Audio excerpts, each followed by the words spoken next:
Well, today we talked about possessions and the right use of those things. Once, when teaching his disciples, Jesus said that wherever your treasure is, there your heart will be also. What he meant by heart is the seat of our affections, our desires, the things that we want and the things that we come to love. And he was right, wasn't he? If you think about it, the things that you're buying and the things that you own are, for the most part, the things that you value and the things that you love. We buy what we want and then we love what we buy. And in that way, our treasure follows our heart. But what if we turned that around?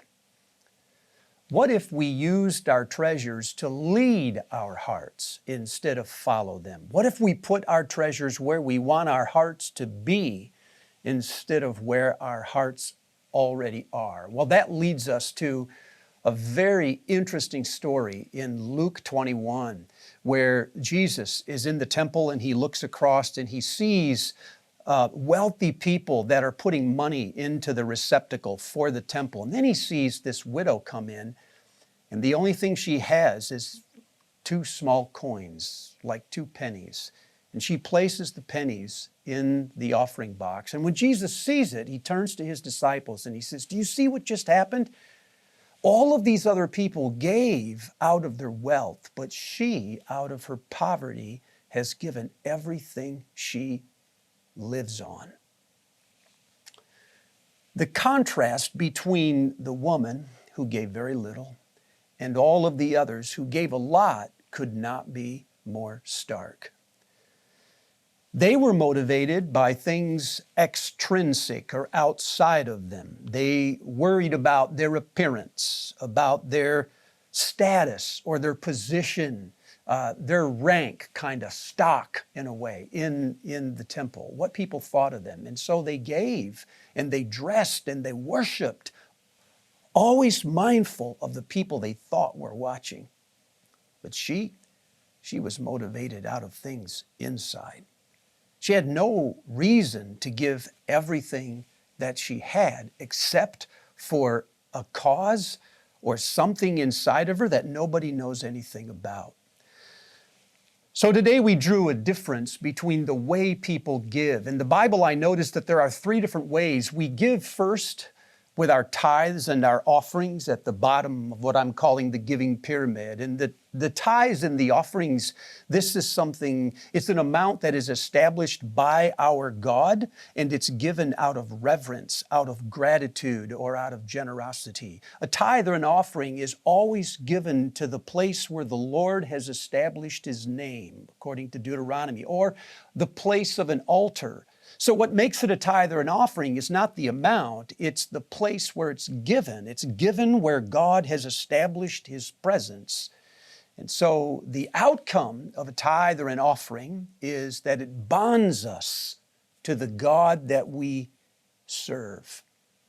But there are other people in the Bible that give more than just offerings. They give gifts.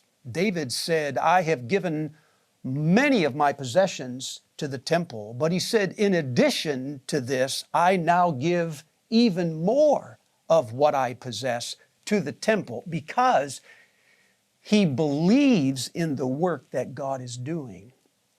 So the difference between the two is in the tithe or the offering, the amount is established by God and it is given to a place where God's presence dwells. But a gift is an amount established by the giver out of their own heart, and it is given to a place or a person in the world where God is active, and we want to help Him accomplish His mission in the world. Once in a while, God will call people to an even higher level, a level of sacrifice.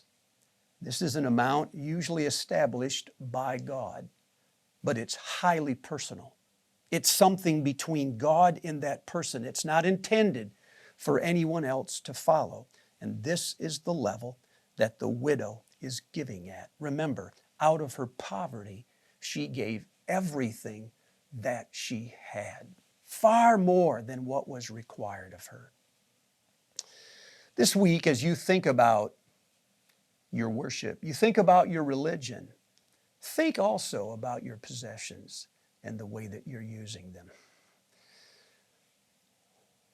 If you think that your heart is in one place, but your possessions are in another, then maybe you need to bring them together.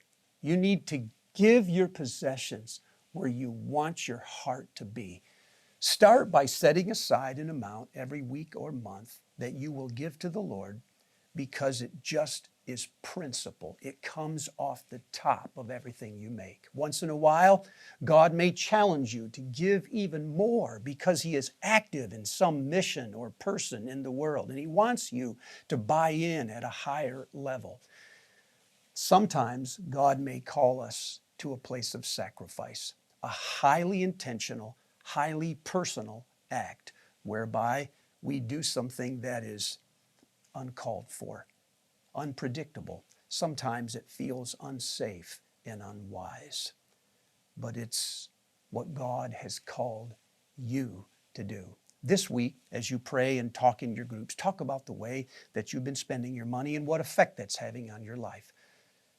Talk about the way you want to spend your money and the effect that you want that to have on your life. And then talk about what disciplines or habits you are ready to put into your life to move you in that direction.